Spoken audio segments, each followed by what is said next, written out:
नमस्कार, स्वागत है आपका। आप देख रहे हैं इंडिया टीवी। आपके साथ मैं हूं प्राची पाराशर। वक्त है प्रहार का और प्रहार में सबसे पहले आज बात करेंगे पश्चिम बंगाल की, जहां बीजेपी की सरकार बने 11 दिन हुए हैं, लेकिन अवैध कब्जे से लेकर अतिक्रमण पर जोरदार प्रहार हो रहा है। शुभेंदु अधिकारी फुल एक्शन मोड में हैं और हर वो फैसला पलट रहे हैं जो ममता बनर्जी ने लिया था और बीजेपी के एजेंडे के खिलाफ है। ममता बनर्जी की सरकार जाने के बाद उनके भतीजे अभिषेक बैनर्जी की मुश्किलें भी बढ़ गई हैं। उनकी 24 प्रॉपर्टी पर बुलडोजर चलने का खतरा मंडराने लगा है। पश्चिम बंगाल के आसनसोल में टीएमसी यूथ कांग्रेस के दफ्तर को बुलडोजर से ध्वस्त कर दिया गया है। बंगाल में अब यूपी मॉडल को अपनाया जा रहा है। आसनसोल में पुलिस चौकी पर हमला करने वाले उपद्रवियों से अब नुकसान की भरपाई होगी। बंगाल में सरकारी दफ्तरों से लेकर सड़कों तक बदलाव की तस्वीर अब नजर आ रही है। 11 दिन में ही सरकार ने बड़े बड़े फैसले ले लिए हैं। आपको बंगाल की खबर दिखाएंगे, लेकिन उससे पहले मेलोनी और नरेंद्र मोदी की तस्वीर आपको दिखाते हैं। मोदी ने आज मेलोनी को मेलोडी टॉफी गिफ्ट की है।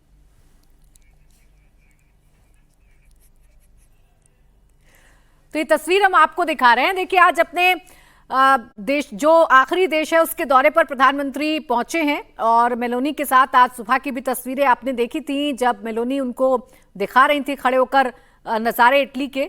और अब प्रधानमंत्री ने मेलोनी को मेलोडी गिफ्ट की है। ये रोम से तस्वीरें इस वक्त आपके सामने हैं। तो अपने आखिरी देश के दौरे पर प्रधानमंत्री पहुंचे हैं। 5 देशों की सफल यात्रा प्रधानमंत्री नरेंद्र मोदी ने की है और मेलोडी के साथ अब डिप्लोमेसी की बात प्रधानमंत्री नरेंद्र मोदी करेंगे। रोम के साथ करेंगे, मेलोनी के साथ करेंगे। लेकिन आज सुबह से ही जो तस्वीरें आ रही हैं वो हम आपको दिखा रहे हैं। इससे पहले वो तस्वीर भी आई जब रोम में पहुंचे प्रधानमंत्री को मेलोनी की तरफ से इटली दिखाया गया, रोम दिखाया गया और अब मेलोडी गिफ्ट की है प्रधानमंत्री ने। अब इस मेलोडी की मिठास इन दोनों ही देशों के रिश्ते में कितनी घुलेगी, ये देखना दिलचस्प होगा। Prime Minister Modi brought us a gift, a very, very good toffee. Melody. Prime Minister Modi brought us a gift, a very, very good toffee. Melody. Prime Minister Modi brought us a gift, a very, very good toffee. Melody.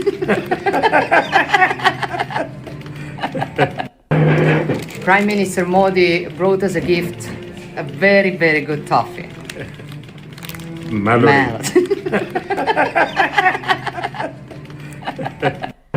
तो अब देखिए, प्रधानमंत्री Giorgia Meloni ये बता रही हैं कि India के प्राइम मिनिस्टर उनके लिए एक स्पेशल गिफ्ट लेकर आए हैं। मेलोडी उनको गिफ्ट की है, ये मेलोनी की तरफ से बताया जा रहा है। तो अपने 5 देशों के दौरे के आखिरी चरण में इटली पहुंच गए हैं प्रधानमंत्री नरेंद्र मोदी और आज सिर्फ मेलोडी गिफ्ट नहीं की है, इससे पहले भी रोम की सड़कों पर 7 कार में राइड की है दोनों ही नेताओं ने और करीब 2000 साल पुराने ऐतिहासिक कोलेजियम का भी दौरा किया गया है। वो तस्वीर भी हम आपको दिखा रहे हैं। इससे पहले दोनों नेताओं ने साथ में डिनर भी किया और कई अहम मुद्दों पर और औपचारिक बातचीत भी की है। मेलोनी ने मोदी के साथ सेल्फी भी शेयर करते हुए लिखा, वेलकम माई फ्रेंड। दोनों नेताओं की तस्वीर सोशल मीडिया पर तेजी के साथ वायरल हो रही है। Prime Minister Modi brought us a gift, a very, very good toffee. Melody. Prime Minister Modi brought us a gift, a very, very good toffee. Melody. Prime Minister Modi brought us a gift. और बात अब बंगाल की करेंगे। बंगाल में सरकार बदलने के बाद टीएमसी नेताओं की परेशानी हर दिन बढ़ती जा रही है। शुभेंदु सरकार में उनके चिट्ठे खोले जा रहे हैं। इसी कड़ी में शुभेंदु सरकार ने अवैध अतिक्रमण के खिलाफ मुहिम छेड़ रखी है। अब टीएमसी के नंबर 2 और ममता के भतीजे अभिषेक बैनर्जी पर शिकंजा कसा जा रहा है। कोलकाता नगर निगम ने अभिषेक के 17 मकानों को नोटिस जारी किया है। इसमें अभिषेक बैनर्जी से अपने घर में हुए निर्माण कार्य के बिल्डिंग प्लान और उसमें बदलाव के बारे में दस्तावेज देने को कहा गया है। अभिषेक बैनर्जी को 7 दिन में जवाब देने के लिए कहा गया है। अगर अभिषेक ने संतोषजनक जवाब नहीं दिया तो उनके मकान पर बुलडोजर एक्शन हो सकता है। अभिषेक के जिन मकानों को नोटिस दिया गया है उनमें हरीश मुखर्जी मार्ग स्थित शांति निकेतन और कालीघाट मार्ग वाला मकान भी शामिल है। इन दोनों प्रॉपर्टीज पर कोलकाता नगर निगम ने नोटिस चिपकाए हैं। इनमें से शांति निकेतन का बंगला अभिषेक बैनर्जी के नाम पर है, जबकि कालीघाट में बना मकान उनकी मां के नाम पर है। शुभेंदु अधिकारी सार्वजनिक तौर पर कह चुके हैं कि अभिषेक बैनर्जी की 24 प्रॉपर्टी हैं जो जांच के घेरे में हैं और उन पर कार्रवाई की जा सकती है। और अब नोटिस मिलना शुरू हो गया है। अभिषेक बैनर्जी को 7 दिन का वक्त दिया गया है, जिसमें अभिषेक बैनर्जी को अपना पक्ष रखना होगा। सांसद अभिषेक बैनर्जी को अभी 17 अवैध निर्माण को लेकर नोटिस भेजा गया है, लेकिन जांच के दायरे में उनकी 24 प्रॉपर्टीज हैं। इनमें से 14 संपत्तियां लीप्स एंड बाउंड्स कंपनी के नाम पर हैं, 4 खुद अभिषेक बैनर्जी के नाम पर हैं और 6 उनके पिता के नाम पर रजिस्टर्ड हैं। चुनावी नतीजों के बाद कोलकाता में टीएमसी के सांसद अभिषेक बैनर्जी और तृणमूल के महासचिव अभिषेक बैनर्जी की 17 प्रॉपर्टीज को कोलकाता म्युनिसिपल कॉर्पोरेशन की तरफ से नोटिस जारी किया गया है। इस वक्त हम अभिषेक बैनर्जी के घर शांति निकेतन 188A पर मौजूद हैं और कोलकाता म्युनिसिपल कॉर्पोरेशन ने यह नोटिस जारी किया है। इस नोटिस में कहा गया है कि लीप्स एंड बाउंड्स कंपनी, जिसको अभिषेक बैनर्जी ओन करते हैं, जिनके नाम पर यह घर है, वो अपना बिल्डिंग प्लान और ऑल्टरेशन के बारे में दस्तावेज सौंपे। गलत निर्माण हुआ है, इसका आरोप लगाते हुए ये नोटिस जारी किया गया है और कहा गया है कि 7 दिनों के अंदर अवैध निर्माण को हटाएं या फिर बुलडोजर चलाकर उस निर्माण को हटाया जाएगा, जिसकी जिम्मेदारी मालिक की होगी। इस वक्त हम हरीश मुखर्जी रोड पर 188A पर मौजूद हैं। ये अभिषेक बैनर्जी का घर है, जहां कोलकाता पुलिस अभी भी तैनात है। ऊपर देखेंगे तो 4 फ्लोर का घर है और जो नोटिस दिया गया है उसमें कहा गया है कि इसमें अवैध निर्माण गया है और लिफ्ट के अलावा जो बाकी अवैध निर्माण है उसका बिल्डिंग प्लान सैंक्शन किया जाए। लीप्स एंड बाउंड्स वो कंपनी है जिसको अभिषेक बैनर्जी ओन करते हैं। इसके अलावा अभिषेक बैनर्जी की मां के नाम लता बैनर्जी जी के नाम भी एक फ्लैट है या प्रॉपर्टी है, उसको भी नोटिस दिया गया है और उनके पिताजी के नाम पर जो प्रॉपर्टी है उसको भी नोटिस दिया गया है।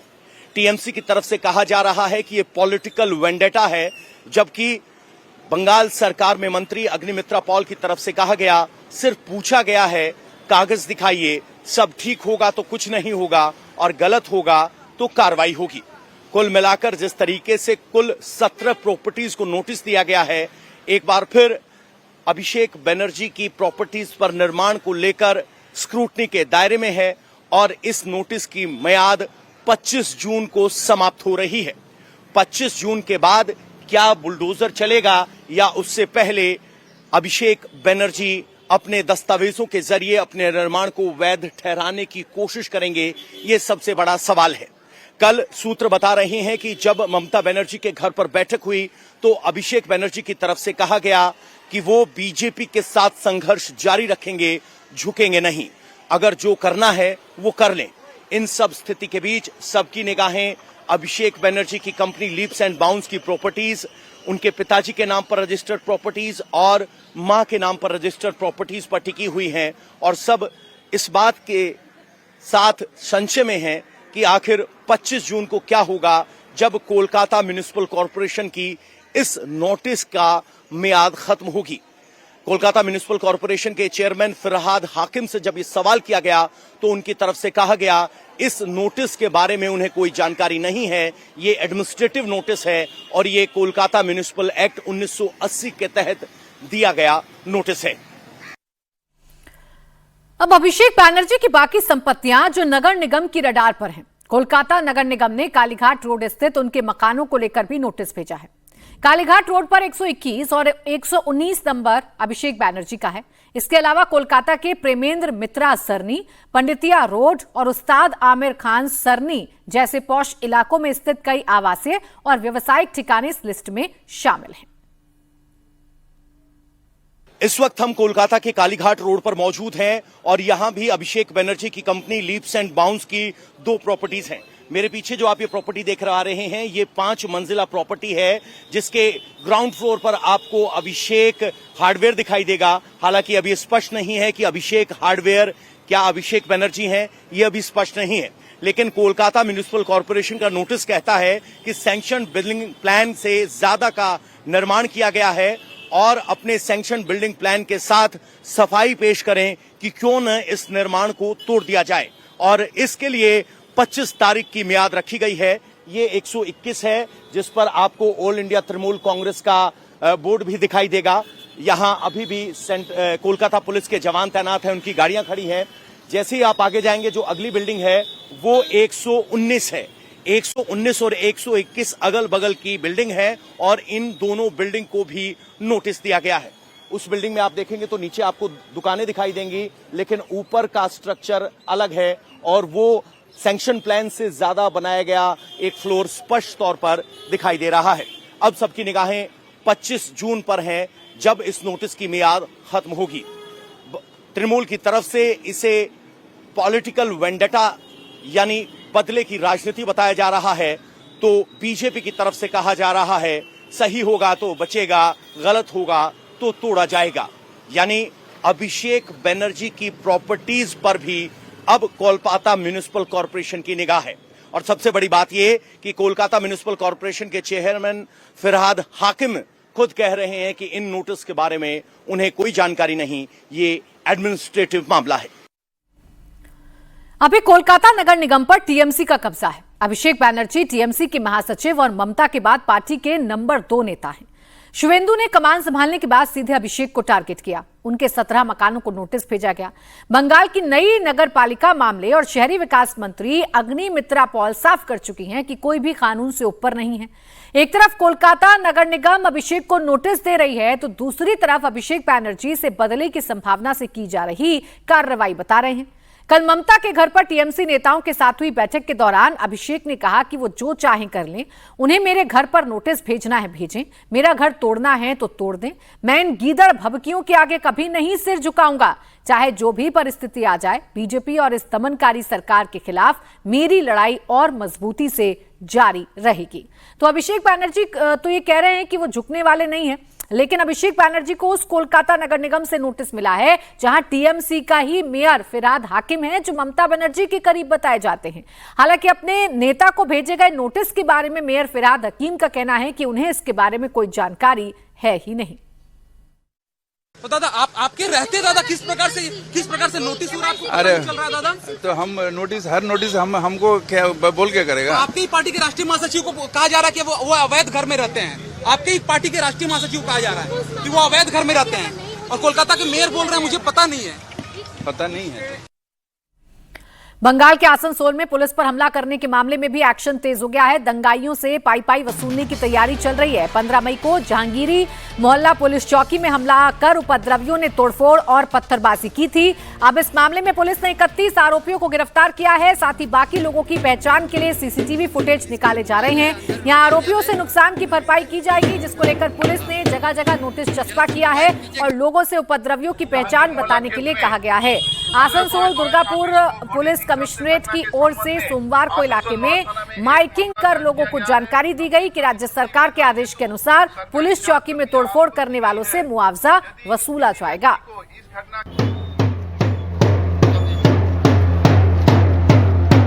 क्षतिपूर्ति विनिधान हेतु सरकारी जांच प्रक्रिया आरंभ की गई है।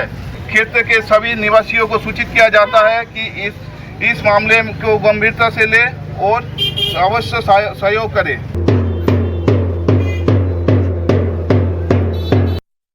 जहांगीर मोहल्ला टाउन आउटपोस्ट में इंसिडेंट हुई थी, उसमें हम लोगों का जो क्राइम इन्वेस्टिगेशन है वो चल रहा है। उसके साथ ही साथ West Bengal maintenance of public order act, इसके तहत भी हम लोगों ने कार्रवाई शुरू करी है।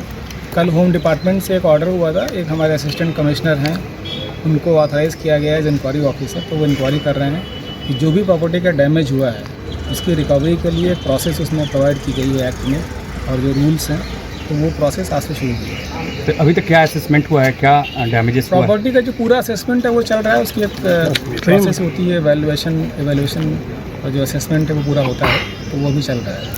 अभी गवर्नमेंट प्रॉपर्टी की जो डैमेज हुई है उसके लिए अवैध अतिक्रमण से लेकर उपद्रवियों तक ताबड़तोड़ एक्शन शुवेंदु अधिकारी ले रहे हैं। कुल मिलाकर सुपर एक्टिव मोड में है सीएम बनने के बाद से ही। आज वो उत्तर बंगाल के दौरे पर हैं। मुख्यमंत्री बनने के बाद उनका ये पहला दौरा है। अब से कुछ देर पहले वो सिलीगुड़ी पहुंचे हैं। आज पश्चिम बंगाल के सीएम सिलीगुड़ी में चिकन नेक यानी सिलीगुड़ी कॉरिडोर की जमीन के पेपर बीएसएफ को सौंपेंगे।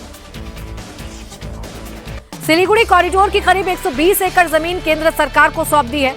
इस जमीन की डिमांड केंद्र सरकार पिछले काफी समय से कर रही थी, लेकिन ममता बनर्जी कभी इसे संज्ञेय मसला बताकर टाल रही थी तो कभी इस पर सियासत कर रही थी। लेकिन अब शुवेंदु अधिकारी ने क्लियर फैसला लेते हुए ये जमीन केंद्र सरकार को सौंप दी है। केंद्र सरकार इस जमीन पर हाईवे और रेलवे नेटवर्क को मजबूत करेगी, जिससे नॉर्थ ईस्ट के राज्यों की बाकी भारत के साथ कनेक्टिविटी बेहतर होगी। साथ ही आर्मी की मूवमेंट को भी आसान किया जा सकेगा।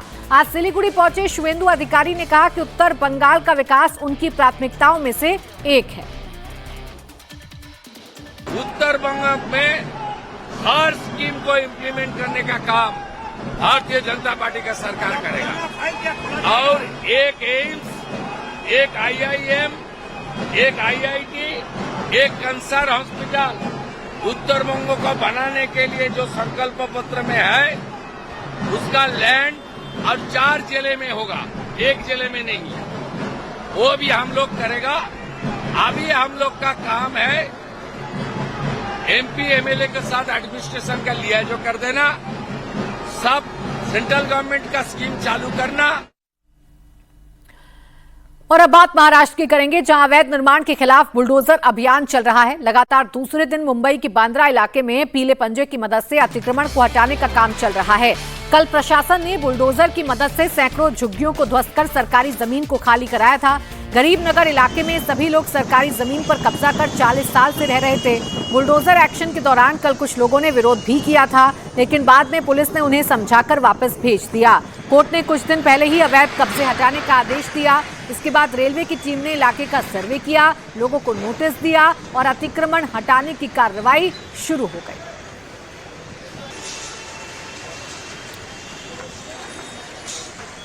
अब देखिए, रेलवे की जमीन है और इस रेलवे की जमीन पर सालों साल लोगों ने कब्जा किया हुआ था। यहाँ अस्थायी घर बना लिए गए थे, यहाँ कच्चा पक्का कंस्ट्रक्शन कर लिया गया था। अब जिन लोगों के घर टूट रहे हैं, जाहिर बात है कि उनमें विरोध भी है, दुख भी है, लेकिन ये फैसला हाई कोर्ट का है और इस कोर्ट के फैसले के बाद ही इस जमीन को कब्जा मुक्त करवाया जा रहा है।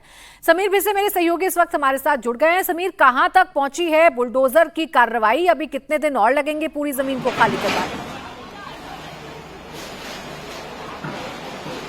बिल्कुल, तकरीबन और 3 दिन लग सकते हैं इस पूरी कार्रवाई को अंजाम तक पहुंचाने के लिए। और हम दृश्यों में आपको दिखा दें कि कार्रवाई कहां से कहां तक शुरू हुई थी। जहां से आप मलबा देख रहे हैं, तकरीबन आगे बढ़ते हुए वो अभी अगर हम बात कर ले तो तकरीबन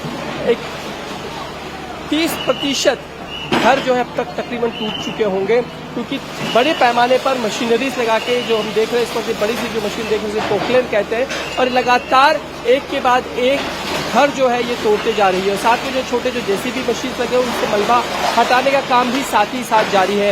ये एक इस ब्रिज के हम दाहिना हिस्सा दिखा रहे हैं, हम आपको बाएं हिस्से में भी दिखा देते हैं दृश्य फिलहाल क्या है पूरे इस इलाके के, क्योंकि बिल्कुल जो रेलवे का जो ब्रिज है उससे सटे हुए ये मकान बने हुए थे। अगर दृश्य में अगर हम आपको दिखाने की कोशिश करें तो जो ये ब्रिज जा रहा है ठीक उसके बगल में ही ये घर बने हुए हैं और इनको तोड़ने का काम इस वक्त जारी है। जो कुछ सामान था लोगों से कहा गया था कि आप उसे खाली कर लें घर टूट, और उसके बाद जो है इस कार्रवाई को अंजाम दिया गया। हम आगे चलकर इस पूरे इलाके को आपको दिखा देते हैं कि किस तरीके से बिल्कुल रेलवे से सट कर ये सारे के सारे घर बनाए गए थे, जिसे अब तोड़ने का काम और रेलवे प्रशासन की ओर से किया जा रहा है। ये हम आपको दृश्य दिखा देते हैं। यहाँ देखिए, आप देखेंगे कि जेसीबी यहाँ पर बिल्कुल तोड़ा कार्रवाई कर रहा है, जहाँ पर हम ब्रिज पे खड़े और ठीक हम हाथ किसी के घर में डाल सकते हैं, इतने नजदीक ये घर बने हुए थे। बिल्कुल ये देखिए, ये टीन के बने हुए ये घर है, बिल्कुल इससे लगे हुए सटे हुए हैं जी।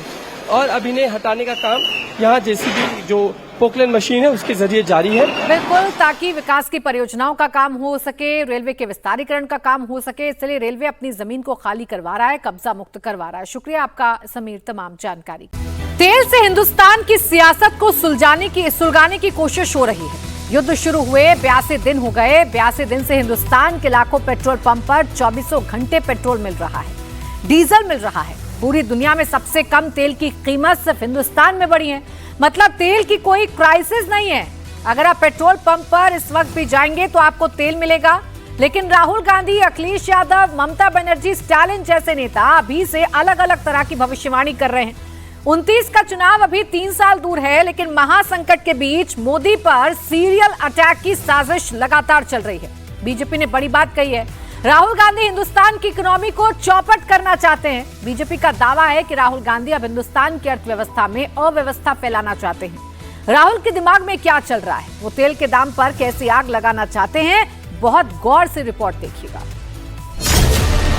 अगर नरेंद्र मोदी प्रधानमंत्री ना होते तो क्या भारत में गैस की सप्लाई हो रही होती? अगर नरेंद्र मोदी प्रधानमंत्री ना होते तो क्या पेट्रोल डीजल मिल रहा होता? अगर नरेंद्र मोदी प्रधानमंत्री ना होते तो क्या युद्ध काल में भारत सरवाइव कर पाता? Prime minister of India, Indian PM, our PM, prime minister Modi इस वक्त ये हैशटैग क्यों ट्रेंड कर रहा है? मोदी पर देश और दुनिया का ट्रस्ट बढ़ा है या घटा है? महायुद्ध के खतरों के बीच, डीजल, पेट्रोल, गैस की किल्लत के खतरों के बीच दुनिया के 30 देशों के कंज्यूमर कॉन्फिडेंस इंडेक्स में भारत की पोजीशन क्या है? भारत का स्कोर क्या है? 10 में से कितने भारतीय मोदी की 7 अपील के बाद प्रधानमंत्री के साथ हैं? चंद दिनों में दूसरी बार पेट्रोल डीजल की कीमतें बढ़ने के बाद मोदी के लिए पब्लिक सेंटिमेंट क्या है? दुनिया के 24 देशों के राष्ट्राध्यक्षों में नरेंद्र मोदी की लेटेस्ट अप्रूवल रेटिंग क्या है? मोदी का ग्राफ बढ़ा है या घटा है? और सबसे बड़ी बात यह है कि मोदी जिन 5 देशों की यात्रा पर हैं, उन 5 देशों में से 4 देश यानी नीदरलैंड, स्वीडन, नॉर्वे और इटली के राष्ट्राध्यक्षों की लेटेस्ट अप्रूवल रेटिंग क्या है? और उन चारों की तुलना में नरेंद्र मोदी की रैंकिंग क्या है? Prime Minister Modi brought us a gift, a very, very good toffee. Melody. दुनिया में तेल और गैस वाली क्राइसिस के बीच नरेंद्र मोदी कई फ्रंट पर एक साथ लड़ रहे हैं। मोदी को हिंदुस्तान के लिए पेट्रोल डीजल भी लेकर आना है, मोदी को गैस का भी इंतजाम करना है, मोदी को एनर्जी सप्लाई का भी ख्याल रखना है, महंगाई को भी काबू में रखना है और मोदी को देश के भीतर उन सियासी दुश्मनों से भी निपटना है जो आपदा में सियासी अवसर ढूंढ रहे हैं। दिन रात, सुबह शाम मोदी को ही कोस रहे हैं। लड़ाई अमेरिका ईरान के बीच में हो रही है, लेकिन भारत में बैठे मोदी विरोधी आक्रमण प्रधानमंत्री पर कर रहे हैं। राहुल तो अब बाकायदा तू तड़ाक पर आ गए हैं। हर 2 लाइन में मोदी के खिलाफ झूठी कहानियां सुनाए जा रहे हैं। नरेंद्र मोदी उसे रोक नहीं रहा है और प्रधानमंत्री कह रहा है ये पता नहीं कौन सी दुनिया में रह रहा है, पता नहीं कहां, मतलब कौन से मतलब दुनिया में है ये, पता नहीं क्या क्या करता रहता है। नरेंद्र मोदी 24 घंटे विदेश जाता है अपने आप को बचाने के लिए। कभी अमेरिका से बचने की कोशिश करता है, कभी नॉर्वे जाता है, हाथ जोड़ता है कि भैया मुझे माफ कर दो। मोदी विरोधी गैंग के फेक नैरेटिव की बात आगे करेंगे। राहुल का असली इरादा क्या है आपको आगे बताएंगे। पहले आपको ये दिखाते हैं कि मोदी एनर्जी क्राइसिस के बीच देश को कैसे संभाल रहे हैं और आगे का प्लान कैसे बना रहे हैं। वेस्ट एशिया में ईरान अमेरिका युद्ध 28 फरवरी को शुरू हुआ, तब से लेकर अब तक 81 दिन बीत चुके हैं और इन 81 दिनों में मोदी ने भारत की एनर्जी सप्लाई पर कोई आंच नहीं आने दी। और अब मोदी अगले 81 दिनों के प्लान पर काम कर रहे हैं। जब ईरान का युद्ध बढ़ गया और हॉर्मुज स्ट्रेट लंबे समय के लिए बंद रहा, तब पूरी दुनिया में पेट्रोल डीजल की कीमतें आसमान छूने लगी। ब्रेंट क्रूड इस वक्त भी $100 प्रति बैरल के ऊपर ही बना हुआ है। दुनिया भर के देशों पर इसका असर हुआ। म्यांमार में पेट्रोल की कीमतों में प्लस 89.7% और डीजल में प्लस 112.7% का इजाफा हुआ। मलेशिया में पेट्रोल प्लस 56.3%, डीजल प्लस 71.2% महंगा हुआ। पाकिस्तान में पेट्रोल प्लस 54.9%, डीजल प्लस 44.9% महंगा हुआ। यूएई में petrol plus 52.4%, diesel plus 86.1%, America में petrol plus 44.5%, diesel plus 48.1%, UK में petrol plus 19.9%, diesel plus 34.2%, France में पेट्रोल प्लस 20.9%, डीजल प्लस 31%, और जर्मनी में पेट्रोल प्लस 13.7% और डीजल प्लस 19.8% महंगा हुआ। लेकिन भारत इस मामले में बिल्कुल अलग है। युद्ध का संकट शुरू होने के बाद के 76 दिनों तक भारत की पब्लिक सेक्टर तेल कंपनियों ने रोजाना करीब 1000 करोड़ रुपए का घाटा खुद उठाया, मगर ये बोझ सीधे आम लोगों पर नहीं पड़ा। हालात काबू में रहे, किसी चीज की किल्लत ना हो, इसके लिए अब सरकार को एक कड़ा फैसला लेना पड़ा। 15 मई को पेट्रोल डीजल के दाम में 3 रुपए का इजाफा किया गया और अब 19 मई से पेट्रोल डीजल औसतन 90 पैसे प्रति लीटर और महंगा हो गया। बावजूद इसके भारत में पेट्रोल डीजल की कीमतें सिर्फ 4% ही बढ़ी, जो दुनिया में सबसे कम बढ़ोतरी में से एक है, और ये बात देश की जनता भी समझ रही है। तो किसी चीज के वजह से ही बढ़े होंगे, वॉर के चलते हुए डिसीजन लिया हो गया होगा। According to Modi ji rule के हिसाब से तो चलना पड़ेगा। मोदी जी की जो भी अपील्स हैं उन पे ध्यान दें। सरकार जो भी कर रही है तो हमारा उसके लिए सहयोग हम करना चाहते हैं। नॉमिनल है, नॉमिनल रेट बढ़े हुए हैं, और आप कंपेयर करो जिसका इम्पैक्ट है वॉर का, उसके कंपैरिजन में तो उस रेशियो में तो फिर भी नहीं बढ़े। काफी बर्डन तो गवर्नमेंट अपने ऊपर ही ले रही है। रेट बढ़े, ये तो इंटरनेशनल मामला है, पूरी दुनिया में तेल के रेट बढ़ रहे हैं। इंटरनेशनल पूरी दुनिया में बढ़ रहा है तो भारत कैसे अछूता रह सकता है? देखो, जो बाहर के मुल्कों में हो रहा है उसका असर यहाँ भी हो रहा है। हमारे ही देश में, हमारे राज्य में हो रहा है ऐसा नहीं, पूरे विश्व में जो संकट है अभी पेट्रोलियम को लेकर के युद्ध की वजह से और अलग अलग है, तो इस वजह से थोड़ी बहुत जो रेटों में फ्लक्चुएशन है वो है। इसमें सरकार बहुत ज़्यादा कुछ कर नहीं सकती है। हालांकि बहुत ज़्यादा कंपनीज झेल रही थी अपना नुकसान, लेकिन कहीं ना कहीं ये करना ही पड़ेगा। आम आदमी को भी इसको बियर करना पड़ेगा। इसमें कोई सरकार बहुत ज़्यादा कुछ कर नहीं पाएगी। मोदी पर पब्लिक के इस ट्रस्ट को 30 देशों के कंज्यूमर कॉन्फिडेंस इंडेक्स के सबसे लेटेस्ट आंकड़ों से भी समझिए। भारत इस वक्त दुनिया में कंज्यूमर कॉन्फिडेंस के मामले में नंबर 1 पर है। 66.2 के स्कोर के साथ भारत 30 देशों में दुनिया का अकेला ऐसा देश है जिसका कंज्यूमर कॉन्फिडेंस इंडेक्स स्कोर 60 या उससे ऊपर है, जबकि ग्लोबल लेवल पर इस इंडेक्स का स्कोर औसतन 46.7 ही है। 30 देशों में से 20 देशों में लोगों का भरोसा काफी घटा है। टॉप गिरावट वाले देश देखिए, थाईलैंड में कंज्यूमर कॉन्फिडेंस इंडेक्स में -10.9 की कमी आई है, मलेशिया में -6.1, दक्षिण कोरिया में -5.1, जापान में -4.7, ऑस्ट्रेलिया में -4.6, इटली में -4.4, आयरलैंड में -4.3, बेल्जियम में -4.2, स्पेन में कंज्यूमर कॉन्फिडेंस इंडेक्स में -4.1 की कमी आई है। यानी भारत को छोड़कर दुनिया के हर देश में कंज्यूमर्स का कॉन्फिडेंस हिला है। यानी एक ऐसा वक्त जब पूरी दुनिया निराश हो रही है, एनर्जी क्राइसिस की मार झेल रही है, उस वक्त भी इप्सॉस के ग्लोबल कंज्यूमर कॉन्फिडेंस इंडेक्स में भारत टॉप पर है। अब इप्सॉस के ही व्हाट वरीज द वर्ल्ड सर्वे अप्रैल 2026 का आंकड़ा देखिए, आप समझ जाएंगे कि भारत के कंज्यूमर्स को अपने देश और अपने देश के प्रधानमंत्री पर क्यों भरोसा है।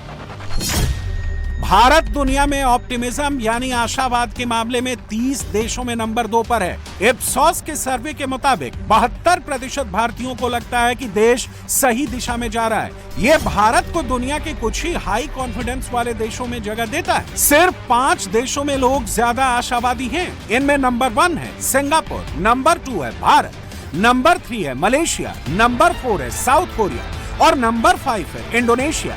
बाकी ज्यादातर देशों में मूड नेगेटिव है।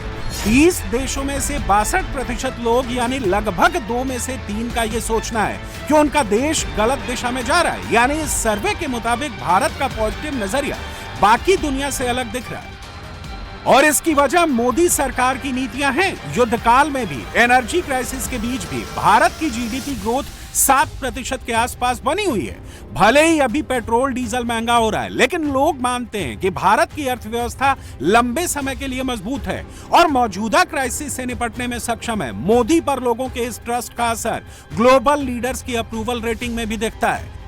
प्रधानमंत्री श्री नरेंद्र मोदी जी के नेतृत्व में भारत की अर्थव्यवस्था इन गंभीर चुनौतीपूर्ण वैश्विक परिस्थितियों में किस रूप में आगे बढ़ रही है, उसका प्रमाण है 16 अप्रैल 2026 को इंटरनेशनल मॉनेटरी फंड की चीफ क्रिस्टलिना जॉर्जिएवा ने कहा है कि भारत की वैश्विक जो ग्रोथ है वो वैश्विक ग्रोथ की 2 गुनी अधिक गति से बढ़ रही है। ये इसलिए बढ़ रही है कि भारत की इकोनॉमी के फंडामेंटल्स स्ट्रांग हैं, अर्थात भारत की आर्थिक व्यवस्था का आधार बहुत मजबूत है। मॉर्निंग कंसल्ट की लेटेस्ट अप्रूवल रेटिंग में दुनिया के 24 राष्ट्राध्यक्षों में नरेंद्र मोदी 70% की अप्रूवल रेटिंग के साथ लीडर नंबर 1 बने हुए हैं। डोनाल्ड ट्रंप सिर्फ 38% की अप्रूवल रेटिंग के साथ 15वें नंबर पर खिसक गए हैं। नोट करने वाली बात यह है कि इस सर्वे में इटली की पीएम जॉर्जिया मेलोनी 29% की अप्रूवल रेटिंग के साथ 12वें, स्वीडन के प्राइम मिनिस्टर 38% की अप्रूवल रेटिंग के साथ 13वें, नॉर्वे के प्राइम मिनिस्टर 31% की अप्रूवल रेटिंग के साथ 19वें और नीदरलैंड्स के प्रधानमंत्री सिर्फ 28% की अप्रूवल रेटिंग के साथ 21वें पायदान पर खड़े हैं। यानी ट्रंप से लेकर मेलोनी और स्वीडन, नॉर्वे, नीदरलैंड्स तक के राष्ट्राध्यक्ष की अप्रूवल रेटिंग 40% और 30% के अंदर है, जबकि मोदी की रेटिंग 70% है। और मोदी इस वक्त उन्हीं देशों के दौरे पर हैं जहां से वो भारत के लिए नई नई डील कर रहे हैं और संभावित महायुद्ध के खतरों के बीच देश का फ्यूचर सिक्योर कर रहे हैं। आज हम सब ने मिलकर ग्लोबल इश्यूज पर भी विचार साझा किए। वैश्विक तनाव और संघर्ष के इस दौर में भारत और नॉर्डिक देश साथ मिलकर एक रूल्स बेस्ड ग्लोबल ऑर्डर को बल देते रहेंगे। और यूक्रेन हो या वेस्ट एशिया, हम संघर्ष की शीघ्र समाप्ति और शांति के प्रयासों का समर्थन करते रहेंगे। 10 वर्षों में हमारा बायलैटरल ट्रेड लगभग 4 गुना बढ़ा है। नॉर्डिक देशों के इन्वेस्टमेंट फंड भी भारत की रैपिड ग्रोथ में अहम साझेदार बन रहे हैं। पिछले 1 दशक में नॉर्डिक देशों से भारत में निवेश में लगभग 200% की बढ़ोतरी हुई है। आज जब फूड, फ्यूल और फर्टिलाइजर सिक्योरिटी एक प्रकार से ग्लोबल चैलेंज बन गई है, तो भारत और नॉर्वे इनका मिलकर समाधान कर रहे हैं।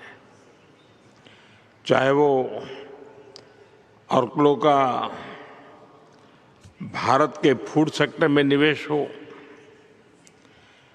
इक्विनोर से भारत को एलपीजी और एलएनजी सप्लाई की बात हो, या यारा का भारत के फर्टिलाइजर क्षेत्र में योगदान। मुझे बहुत खुशी है कि आप में से कई सीईओज भारत के वाइब्रेंट गुजरात और अन्य इन्वेस्टर समिट में भी बड़े उत्साह के साथ हमेशा भाग लेते रहे हैं। अब हमें इस पार्टनरशिप को, इसकी इंटेंसिटी बढ़ाकर इसे न्यू फ्रंटियर की ओर ले जाना चाहिए। और हमें अब एक एक कदम से चलने से कोई बात बनने वाली नहीं है। हमें जरा गति भी बढ़ानी होगी और लक्ष्य भी बहुत ऊंचे तय करने होंगे। सोचिए, एक तरफ नरेंद्र मोदी हैं जो युद्ध ना बढ़े, खत्म हो जाए, इसकी भी कोशिश कर रहे हैं। भारत को भविष्य में पेट्रोल, डीजल और गैस की कमी का सामना ना करना पड़े, इसके लिए 24/7 मिशन मोड में अपने नेक्स्ट प्लान पर काम कर रहे हैं। नॉर्डिक देशों से भारत की पार्टनरशिप मजबूत कर रहे हैं। तो दूसरी तरफ राहुल गांधी, उनकी पार्टी और इंडी अलायंस वाले हैं जो सिर्फ और सिर्फ पैनिक सिचुएशन क्रिएट करने की कोशिश कर रहे हैं, लोगों को सड़क पर उतरने के लिए उकसा रहे हैं। राहुल सार्वजनिक मंच से ये टेप बजा रहे हैं कि मोदी देश को मुसीबत में डालकर विदेश घूमने चले गए, और इसके लिए राहुल बाकायदा तू तड़ाक की भाषा प्रधानमंत्री मोदी के लिए इस्तेमाल कर रहे हैं। हॉर्मूज एक जगह है, वहां पे ईरान ने तेल को रोक दिया। उन्होंने कहा कि देखिए, अमेरिका ने हम पर आक्रमण किया है, हमारे ऊपर बम गिराए हैं, अब हम इसको खुलने नहीं देंगे, और उन्होंने वो पूरा का पूरा बंद कर दिया। नतीजा क्या है? नतीजा है कि जो दुनिया में तेल था उसका दाम तेजी से बढ़ गया है। नरेंद्र मोदी आपसे कह रहे हैं कि सोना मत खरीदो, वो आपसे कह रहे हैं विदेश में मत जाओ, और एकदम उसके बाद वो विदेश चले गए। गए नहीं गए? कहते हैं देखो, विदेश में मत जाओ आप लोग, और कहने के बाद हवाई जहाज में सीधा गए विदेश। जो हॉर्मूज में हुआ है, जो तेल रुका है, उसका नतीजा मैं आपको बताना चाहता हूं। अभी शुरुआत हुई है, आने वाले समय में पेट्रोल, डीजल, केरोसिन के दाम आसमान में पहुंचने जा रहे हैं। तो आने वाले समय में कुछ ही महीनों में आपको दिखेगा आर्थिक तूफान आने जा रहा है, ऐसा तूफान जो हमने पहले नहीं देखा है।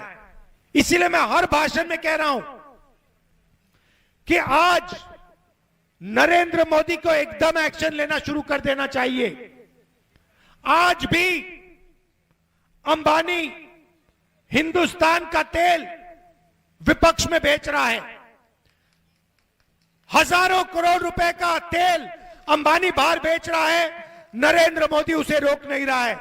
और मैं दोहराता रहता हूं, नरेंद्र मोदी उल्टी सीधी बातें करते हैं।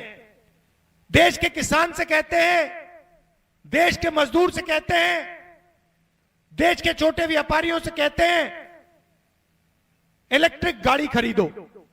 अरे भाई, यहां पे भोजन नहीं मिल रहा, रोजगार नहीं मिल रहा, और पता नहीं कौन सा सपना देख रहे प्रधानमंत्री, देश को कह रहे हैं इलेक्ट्रिक गाड़ी खरीदो।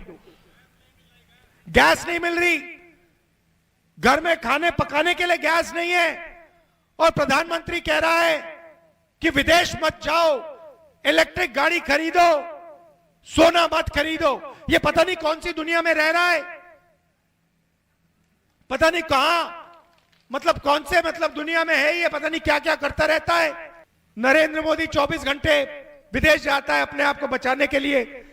कभी अमेरिका से बचने की कोशिश करता है, कभी नॉर्वे जाता है, हाथ जोड़ता है कि भैया मुझे माफ कर दो। दरअसल मोदी विरोधी इकोसिस्टम इस बात को नहीं पचा पा रहा है कि मोदी ने युद्ध काल में भी देश को कैसे बचा लिया, वॉर के बीच से मोदी ने हिंदुस्तान का बेड़ा कैसे पार लगा दिया। इसीलिए विपक्ष फिजूल का नैरेटिव परोस रहा है। लेकिन जो राहुल गांधी ये पूछ रहे हैं कि विदेश यात्रा से मोदी ने क्या हासिल कर लिया, देश को कैसे फायदा पहुंचा दिया, आज उन्हें यह भी देख लेना चाहिए कि पिछले 72 घंटों में मोदी ने भारत के लिए क्या क्या हासिल किया। यूएई के साथ भारत ने 3 करोड़ बैरल का सामरिक तेल भंडार समझौता किया, एलएनजी और ऊर्जा सुरक्षा के लंबे समय के समझौते किए, नीदरलैंड्स के साथ ASML और टाटा का सेमीकंडक्टर डील साइन हो गया। स्वीडन के साथ सामरिक साझेदारी और मजबूत की गई। 6G और टेलीकॉम सुरक्षा पर गहरे सहयोग पर बात बनी। नॉर्वे ने $100 अरब के निवेश फ्रेमवर्क की घोषणा की। स्पेस एक्सप्लोरेशन में सहयोग समझौता किया। भारत नॉर्वे संबंधों को ग्रीन स्ट्रेटेजिक पार्टनरशिप का दर्जा दिया गया। और मंगलवार को ओस्लो में नॉर्डिक देशों के लीडर्स ने पूरी दुनिया के सामने भारत को सबसे बड़ा पावर बताया। और ये इसलिए मुमकिन हो पाया कि नरेंद्र मोदी ना सिर्फ भारत को लीड कर रहे हैं, बल्कि उनकी लीडरशिप में भारत पूरी दुनिया को आगे की राह भी दिखा रहा है। There is this idea growing right now that the middle powers in the world should act together, stick together, work together. We cannot say that India is a middle power. You are one of the biggest powers. Modi के सियासी दुश्मनों को बस यही बात रास नहीं आ रही है कि एनर्जी क्राइसिस के बीच भी दुनिया मोदी से क्यों मिलना चाह रही है, भारत को ही पावरफुल नेशन क्यों बता रही है, भारत के साथ ही समझौते और डील्स क्यों साइन कर रही है। राहुल गांधी जी जो कि अभी अभी अपनी विदेश यात्राओं के खर्चे के भुगतान संतुलन में बुरी तरीके से फंस गए हैं और जो विगत लंबे समय से भारत में भाषाई, क्षेत्रीय और जातिगत अराजकता उत्पन्न करने में असफल हो गए हैं, वो अब आर्थिक जगत में भ्रम और अव्यवस्था की राजनीति करते हुए नजर आ रहे हैं।